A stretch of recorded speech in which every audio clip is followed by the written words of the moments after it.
গত ২ দিনে বাংলাদেশের বিভিন্ন জেলায় বজ্রপাতে এক ভয়াবহ পরিস্থিতি তৈরি হয়েছে। মাত্র কয়েক ঘন্টার ব্যবধানে প্রাণ হারিয়েছেন অন্তত ১৪ জন মানুষ। প্রশ্ন হলো, এই বজ্রপাত আসলে কি? এটা কেন হয়? আর কেন আমাদের দেশে এত বেশি মানুষ মারা যাচ্ছে? আজকের ভিডিওতে আমরা সহজভাবে বুঝবো বজ্রপাতের বিজ্ঞান, বাংলাদেশের ঝুঁকিপূর্ণ অঞ্চল এবং সবচেয়ে গুরুত্বপূর্ণ কিভাবে নিজেকে বাঁচাবেন।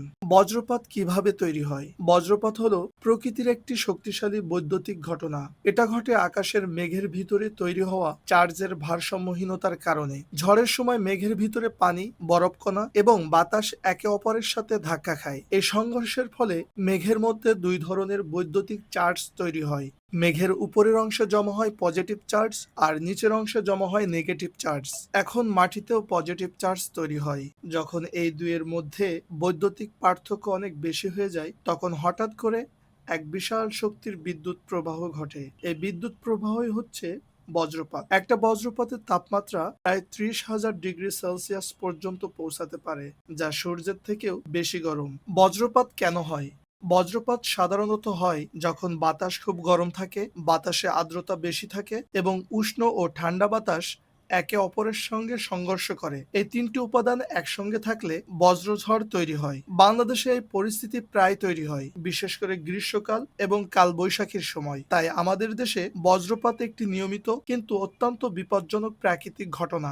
বাংলাদেশে কোথায় বেশি ঝুঁকি? বাংলাদেশে বজ্রপাত সব জায়গায় হলেও কিছু অঞ্চলে ঝুঁকি বেশি। উত্তর ও উত্তর পশ্চিম অঞ্চল, যেমন রংপুর, গাইবান্ধা, দিনাজপুর, বগুড়া, এখানে বজ্রপাত বেশি দেখা যায়, কারণ এসব এলাকায় খোলা মাঠ বেশি এবং কৃষিকাজে মানুষ দীর্ঘ সময় বাইরে থাকেন। সম্প্রতি মাত্র ২ দিনের ব্যবধানে ৭টি জেলায় অন্তত ১৪ জন মানুষ প্রাণ হারিয়েছেন বজ্রপাতে। এর মধ্যে রয়েছে গাইবান্ধা, সিরাজগঞ্জ, জামালপুর, ঠাকুরগাঁও, পঞ্চগড়, বগুড়া এবং নাটোর। বেশিরভাগ ঘটনায় ঘটেছে খোলা মাঠে কাজ করার সময়, যেখানে মানুষ দ্রুত আশ্রয় নিতে পারেননি। কিভাবে নিজেকে বাঁচাবেন? বজ্রপাত থেকে বাঁচতে কিছু গুরুত্বপূর্ণ নিয়ম অবশ্যই মনে রাখতে হবে। প্রথমত, যা করবেন না। বজ্রপাতের সময় কখনোই গাছের নিচে দাঁড়াবেন না, খোলা মাঠে থাকবেন না, পানির কাছাকাছি যাবেন না, ধাতব বস্তু ব্যবহার করবেন না এবং চার্জে থাকা মোবাইল ব্যবহার করা এড়িয়ে চলুন। দ্বিতীয়ত, যা করবেন, যত দ্রুত সম্ভব পাকা ভবনের ভিতরে চলে যান। যদি সম্ভব হয় গাড়ির ভিতরে থাকুন। ঘরের ভিতরে থাকলেও